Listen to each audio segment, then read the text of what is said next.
Good evening, everyone, and welcome to the April 17th Design Review Board meeting. First up is roll call. Board Member Holscher. Here. Board Member O'Dorisio. Here. Vice Chair Rosner. Here. Chair Chong. Here. And Board Member Kim is absent. Thank you. Now is a chance for any oral communications for any items that are not on this evening's Design Review Board agenda. So if you wish to speak on anything that's not on tonight's agenda, if you could please come forward. Also, if you're on the Zoom call, if you could use the raise hand feature at the bottom of the Zoom screen to indicate that you'd like to speak, and we'll let you in. Again, for items not on this evening's agenda.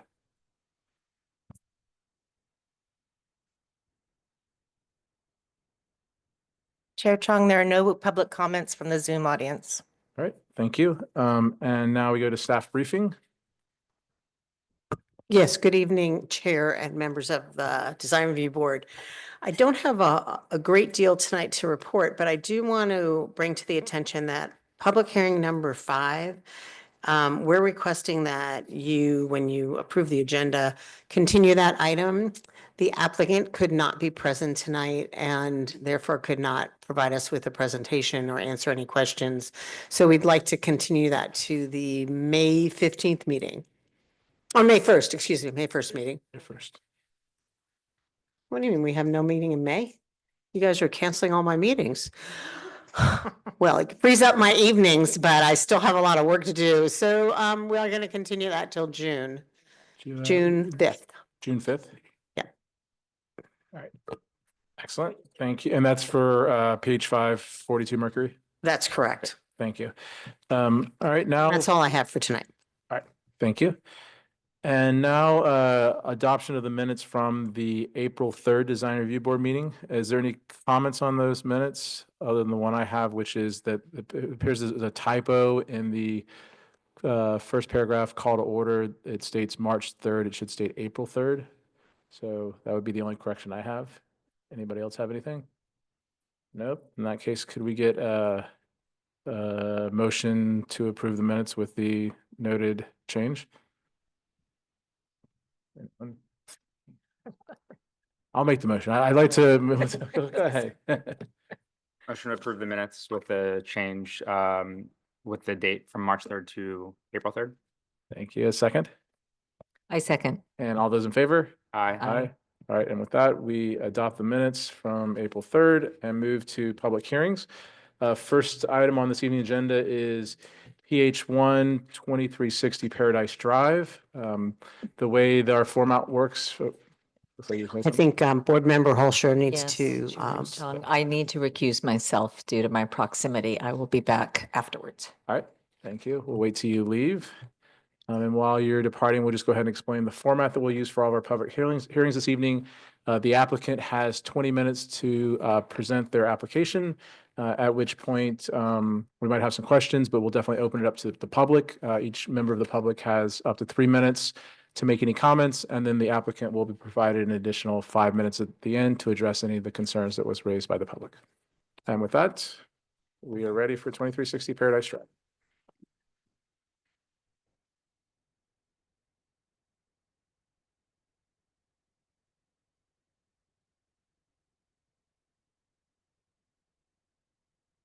Okay, can you hear me? Oh, the microphone works. Good evening, members of the Design Review Board. Thank you for your service and all that you do for our community. My name is Julie Stewart, and along with my husband, John Stewart, who unfortunately is unable to attend in person, but I believe he might be on Zoom. Along with our 2 children, we live at 2360 Paradise, and we are here to request a height variance for the fence that is along the southern and western end of our property. So as you may recall, we were here in March, but since a few weeks has passed since then, we just wanted to give you a really brief reminder about our project. Our property is that red dot right there. It's on Paradise Drive between Paradise and Linda Vista. And our property slopes down. So like many properties and lots in Tiburon, our property is at a slope. It's at a 15% grade. It drops from 18.5 feet from the northern end of our property down to the southern end. And so because of that, it makes a standard straight 6-foot fence a little bit challenging. And so as a result, the fence that is along this end of the property on Linda Vista is a stepped fence. And some of that fence is higher than 6 feet. This is for an as-built fence. It ranges from, in some places, under 6 feet, and in other places, 8 feet, 8 inches. And then this is just a view of what the fence looks like from inside our property versus outside our property. And part of the issue with the fence is that there is a significant drop off from the edge of our property to Linda Vista. So if you take the same point of the fence, this part is 5 feet, about 5 feet, 8.5 inches. But that same point from the outside on Linda Vista is 8 feet, almost 8 inches. So that kind of contributes to part of the issue of why the fence is higher than the 6 feet that it was intended to be. So as you may recall, when we were here in March, it seemed the board was in support of granting a height variance, but there was an issue with a sliding gate that was part of that fence. So the retaining wall and the rail that was under that sliding gate unfortunately extended beyond the property line. So we were instructed to go seek an encroachment permit before a height variance could be granted. And so we did go to Planning and Public Works subsequent to that meeting and have discussions about an encroachment permit. But we learned that that section of Linda Vista, while Benjamin Lyford back in 1894 granted permission for residents to use that stretch of Linda Vista, he did not grant rights to that property to the town of Tiburon. So the town of Tiburon is unable to grant an encroachment permit. So we did a little further research to try to find the heirs of Benjamin Lyford to get permission, but quickly realized that it wasn't worth the time and energy to do that. So we decided it was more efficient to remove the fence or remove the sliding gate and the retaining wall underneath and just continue to extend what is already there with the fence, so that now all of the entire fence is within our property line, and now an encroachment permit is not needed. And so what we're here for is just to request the variance on the height. So this is just a reminder of what our fence used to look like back in 2017. This is what the fence looks like now. And this is that section that had that sliding gate, but it is now just a continuation of this fence. And then just as a reminder, when we were here last time in March, this was that gate that this section exceeded the property line. And so we have removed that section, and it is now this that just is continuing the rest of the fence. And we understand that after a couple months, that coloration should blend in with the rest. It just needs a little time to weather. So hopefully you have enough information to find the required findings to grant a variance. And otherwise, I am open to any questions. Any questions from the board? All right. With that, we'll open it up to the public. If there's anybody from the public here wishing to speak about this application, please come forward. And we'll also go to the Zoom call. Anybody in the Zoom call, if you could use the raise hand feature at the bottom, and we'll let you in. There are no public comments. Okay. With that, you have 5 minutes, but if you'd like to make any final comments, but that we could close it also. No, I think we're eager to have this project be done. Excellent. All right. Thank you. With that, we'll close the public hearing portion. Thank you. And bring it back to the board. Would anybody like to lead us off? Very supportive of the project. It's obvious what they did to accomplish the variance. And that we had already agreed on giving them the height of variance, so I don't think we have an issue. Yeah, agreed. We can make the findings for the variance request. Happy to make a motion. Yeah, I'm also in agreement that similar to last time, it's even easier without the confusion on the potential encroachment. So motion, I think we have a draft resolution. Yep. Make a motion to adopt the draft resolution to grant the plan with variance it's categorically exempt from CEQA. Yep. And do we have a second? Second. All those in favor? Aye. Opposed, none. And with that, it's approved. Thank Um, you. And we move on to the next item on this evening's agenda. We can bring our other member back in. Welcome back. All right, we move to PH 272 Mercury Avenue. If the applicant could please come forward.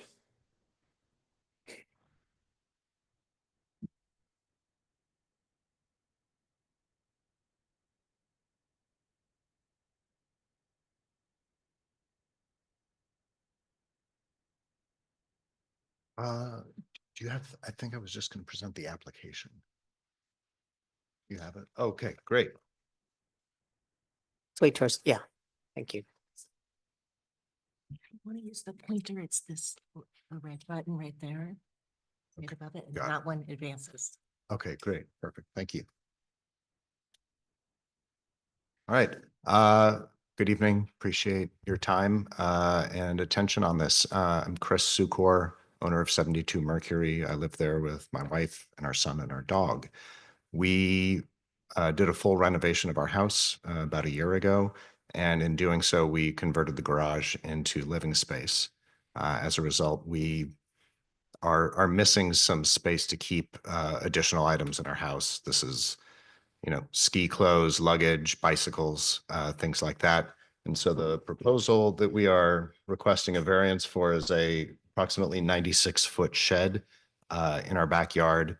It's located, the reason for the variance is that we want to place it within the side setback. The reason for putting it in the side setback and not in the rear is that there's quite a significant change in grade in our backyard that slips away from the house.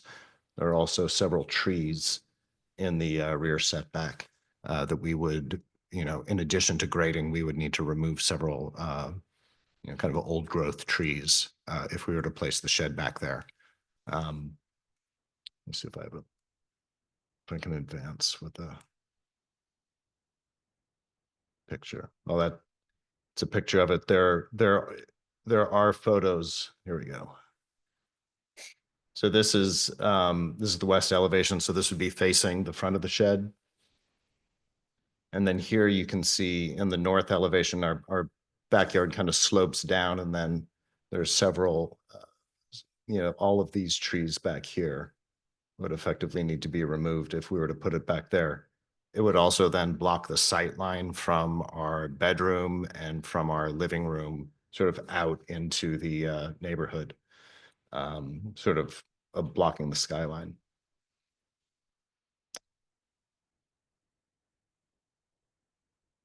Yeah, so we're requesting the variance for that.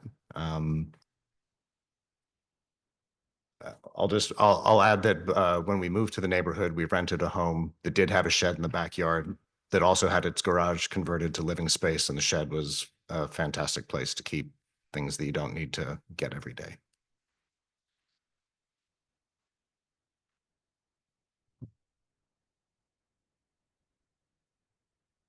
All right, is that it? All right. Yeah. Any that's what questions for the applicant? All right, seeing none, we'll open it up to public comment. Is there anyone here wishing to speak on the application for 72 Mercury Avenue? We'll also go to the Zoom call. If you're on the Zoom call and wish to speak on this project, please use the raise hand feature at the bottom of your screen. There are no public comments from the Zoom audience. All right, you do have an additional 5 minutes, but since you didn't use your first 20, if there's any final comments you have. No, unless the committee has any comments or questions,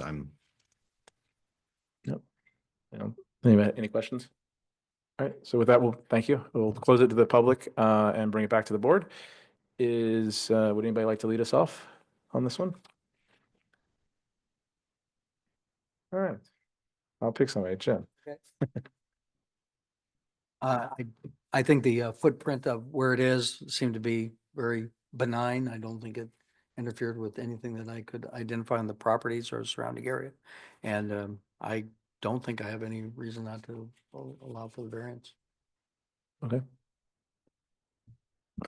I do have a couple just comments, I guess, about it. I definitely support the variance and moving it closer to the property line because of the value of space in these properties in that area. You know, it is a pretty much a flat lot. I'd hate to see trees removed. The one issue, I got online and looked at the storage shed company, and the only thing that bothers me about this is that it's angled up and away from the property owner's property at the neighbor. And so this high side, this 8'6", I think, edge of the shed is right up against the fence. And I feel like I looked at them, and the reason is because the door is it's a prefab shed and the door is on the low side, but there are lots of different shapes that could perhaps be a little bit more sensitive to the neighbor because there aren't hedges right there. It's just a blank fence. So it seems like there is an opportunity there to actually angle it in toward the subject's property. So it's not kind of this big mass right on the other side of the fence for the neighbor, or to suggest we put a hedge, you know, the applicant plant a hedge there to soften it. Because it just seems a little bit like there could be a little more sensitivity for the neighbor since it is a variance. I'm supportive of the variance. I just think something could be done to soften it. Um, so, I can support the variance and make the findings, that staff recommended. Is your mic on? It is on. Okay. I did visit the property today, and the owner's wife, I think, was gracious enough to let me in since I was unannounced. And I did have a question about the height, as I kind of saw it. It did obviously go above the fence line. You know, it was communicated to me that the applicant was in communication with the neighbors, and there was support and there was discussion between the two of, you know, masking it, whether it be screening or with a new fence. So without a written objection from the neighbor, I would kind of be like keen on just supporting the project as is. I think I definitely see your point, but it doesn't sound like it's a contentious issue among the neighbors. So that's kind of where I'd go on, but happy to hear other thoughts. Okay, your thoughts on I'd like the thoughts on additional a hedge or foliage or anything. Do you have any strong feeling about that either way? I'd be hesitant to condition something when without there was no objection from the neighbor at which we just approved their project. And you know, I think that area is going to be developed. It appears that the neighbors are in communication. Yeah.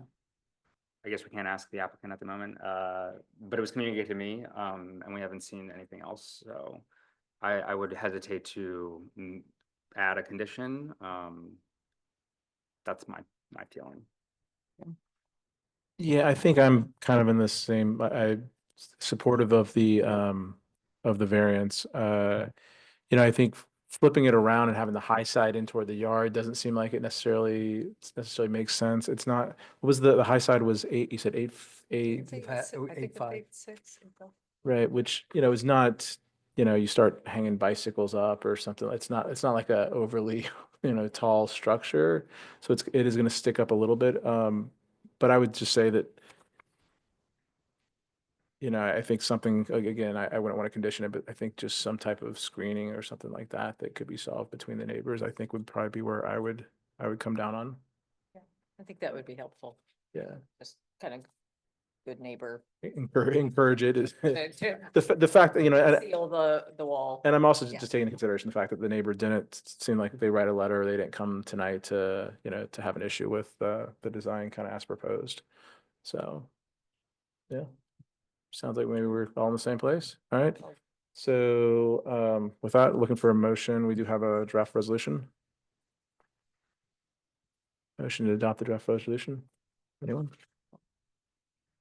Motion to Motion to adopt the draft resolution, citing we can make the variance findings, for the request of, encroachment in the side yard setback, and the project is categorically exempt from SEQA. And do we have a second?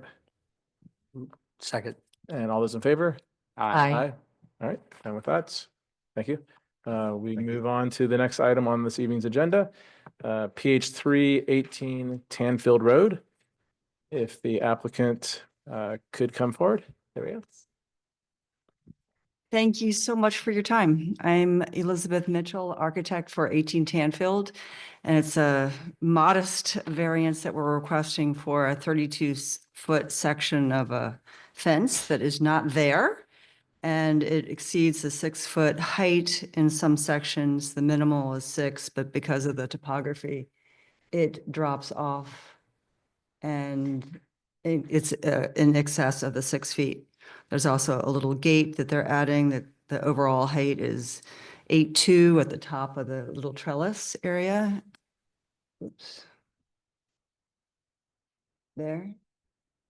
But you can see it drops off and then the minimum is 6 and then it goes slightly higher.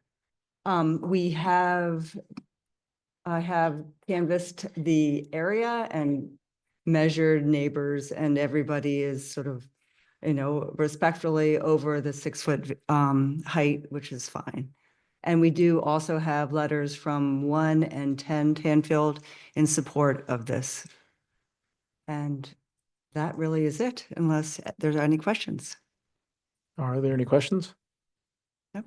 No. Nope. Yeah. All right, thank you. And with that, we'll open it up to the public. If there's anybody here wishing to speak on 18 Tanfield Road, if you could please come forward. Also, if you're on the Zoom call, if you could use the raise hand feature at the bottom of the Zoom screen and we'll let you into the room. There are no public comments, Chair. All right, and you do have an additional 5 minutes if you'd like to use. No, thank you. And is there any questions from the board? No questions? Nope. No All right, questions. and with that, we'll close it to the public. Thank you. Thank you. And bring it back to the board. We'll start down this side this time. Sure. Yes, I went by the site. I think it's very appropriate. The gate that's existing is kind of lifted up and so to tie it in, I think there needs to be, you need to kind of tie it into the existing heights. It's a sloped site. I don't see any problem with granting this variance whatsoever. I'm supportive. Yep, likewise. Nothing more to add. Agree. And I will also agree. I did have a chance to go out to the site and feel the same way. So if we could have a motion on 18 Tanfield Road. Motion to accept the variance. And adopt the draft resolution Adopt the draft resolution. and project category on- for sequence. Yes. All right. Thank you. I'm looking for my notes, I sorry. think the motion was that we adopt the draft resolution, projects category from CEQA, and that we can make the findings on the variance. Do we have a second? Second. And all those in favor? Aye. Opposed? None? That would pass. All right, thank you. And we move to the PH4, 24 Juneau Road. The applicant could come forward.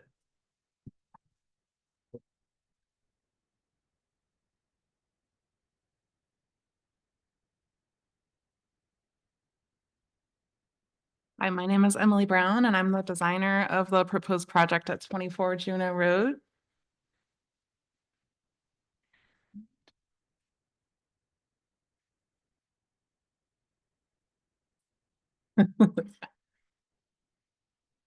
Let me go through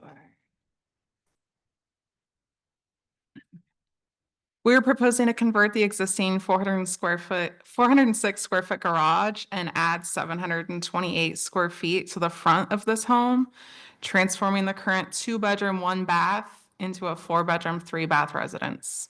We chose to expand towards the front to preserve the limited backyard space, especially since the homeowners recently invested $80,000 in a patio and pergola that they wish to keep intact. The home will remain a single-story structure, so will not impact the view or privacy of the adjacent properties, which are also developed with single-story homes. The new addition will be clad in fiber cement siding. Fast forward to the With fiber cement siding painted dark gray and white and complemented by new black aluminum frame windows, the entry and garage doors will feature stained wood finishes for a warm and modern appearance. At this time, we're not proposing any new landscaping and will retain all existing trees. Our project complies with all the zoning requirements, with the exception of the variance we are requesting for a reduced driveway length. The code requires 2 parking spaces per home, either in a garage or on an 18-foot long driveway. To maximize the living area, many of the houses have eliminated their garage or reduced them to 1-car garages, and several driveways are shorter than 18 feet. We identified at least 9 nearby homes with these conditions. It's important to note that the town owns a 10-foot strip of land in front of each property for the street right-of-way on this street, which does not count towards the driveway length. This means a compliant driveway must extend 28 feet from the curb, which is an excessive length for small lots.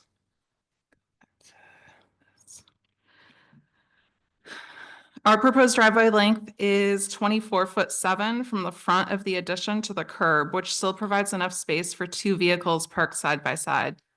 Granting this variance would allow us to build in a way that is both practical for the site and consistent with other homes in the neighborhood. The homeowners are also here tonight with me, and we're happy to answer any questions you may have. All right, any questions for the applicant? No? All right. Seeing none, we'll open it up to the public. If there's anybody here wishing to speak on this application, or if you're on the Zoom call, if you could, I feel like a broken record tonight. If you're on the Zoom call, please use the raise hand feature to let us know that you'd like to speak, and we'll let you in. There are no public comments, Chair. What's that? There are no public Okay, comments. thank you. And you have an additional 5 minutes that you can use if you'd like. I think I'm good. All right, with that, we will close it to the public and bring it back to the board. You haven't gone first yet tonight? I guess I have a question for staff real quick. Can you explain the 9.5 feet of driveway that's public? Is there like an encroachment permit for that, or is it something different with the neighborhood with which you mentioned with the 10-foot right of way? Just so I'm understanding your question, would they need an encroachment permit? Is that what you're Is there an asking? existing one or? I don't believe so, no. It's an odd configuration because essentially there's this driveway that isn't accessible. There's no sidewalk, there's no public access, but it's beyond the property line. So those lots were developed prior to the incorporation of the town. So I think there's just some existing nonconformities, but because of the way that the lots were subdivided, there's this, I'm trying to think of a nice way to put it, this sort of imaginary strip that is part of their driveway, but we can't technically count it towards their driveway since it's the right of way. But it's not like the street, like nobody can access it. It's not like a curb. Okay. Okay, cool. Thank you. That may have been more confusing. I apologize. It's fine. Sure. Yeah. I'm happy to go. I think it's a wonderful design. I can certainly make the findings for the variance given the what we were just told about just how these lots were configured. The design I think fits well within the neighborhood. I walked around the neighborhood today and I'm just quite impressed with how a lot of those homes have been developed, and they're modern, but they're subtle. And I think this is a really nice complementary, addition to the neighborhood. I think there's a lot of really interesting architecture around that neighborhood, and I'm fully supportive. All right. Maybe. Ditto, but I am familiar with those extra 10-foot strips there that, you can't use it. But so I think this is a creative use to gain some precious space for the property, to keep the backyard open. That's, probably since it had, was done recently, beautiful, a beautiful addition to the property, and that's precious space back there. So I think it's great. I think it's a really nice design, and I agree how the neighborhood is really growing beautifully as far as the architecture is concerned, in my opinion. So fully support it. Again, very nice design. And I did have a question though. It's one of the few that's presented without a landscaping plan? Is that, that's not a requirement in any way? Yeah, it's not a requirement. Okay. No, no, it's not. No other comments? All right. Very supportive. My comments are along the same as my fellow board members. Lovely design, good way to use space. I think the flat backyards of Belveron are kind of what are desirable, and anything you can do to preserve that. And it's a smart kind of using what's there and then improving upon it. So very supportive, which means we sound like we're all in the same place, and we'd be looking for a motion to adopt the draft resolution. Yeah. I don't have a cheater. You basically just make the motion to. Make a motion to adopt the draft revolution for the variance You adopt the draft resolution prepared by staff, prepared by staff. and that And- Sorry. support the variance. And I support the variance, or we support. That you can make a the motion. that we- findings, we- that you can make the make the findings. findings. And that This it's is a- category, and the project is category exempt from And the CEQA. project is categorically exempt from CEQA. And do we have a second? Now that I'm Second. fully blushing. Second, all right. And with that, or I'm sorry, all those in favor? Aye. Opposed? None? And with that, PH4 passes. Thank Thanks. you. And we move to the last item on this evening's agenda, 42 Mercury Avenue. Could we just confirm that the applicant is not here for 42 Mercury Avenue? Correct. All right, and with that, we would then be looking for continuance of 42 Mercury Avenue to the June 5th Design Review Board meeting. Could we have a motion for that? Motion for that. Why not me Continuance? first? So. Okay, so we're gonna cancel May first. No, I didn't want to cancel May 1st. I wanted this to be continued to May 1st. Do we have a confirmation for June? And we don't have for June. I just hate to move her out for 2 months when it's a fence. So my suggestion was the June 1st, but if we don't have a quorum, well, then I think we should continue it to June 1st. I mean, May 1st, excuse me. May 1st. Okay. So with that, I'd like to make a motion to continue 42 Mercury Avenue to the May 1st Design Review Board meeting. Is there a second? Second. And all those in favor? Aye. Aye. Opposed, none. And with that, we continue 42 Mercury Avenue and brings us to the end, which is adjournment. Thank you, everyone. Oh, no. Beautiful. That's how we do it.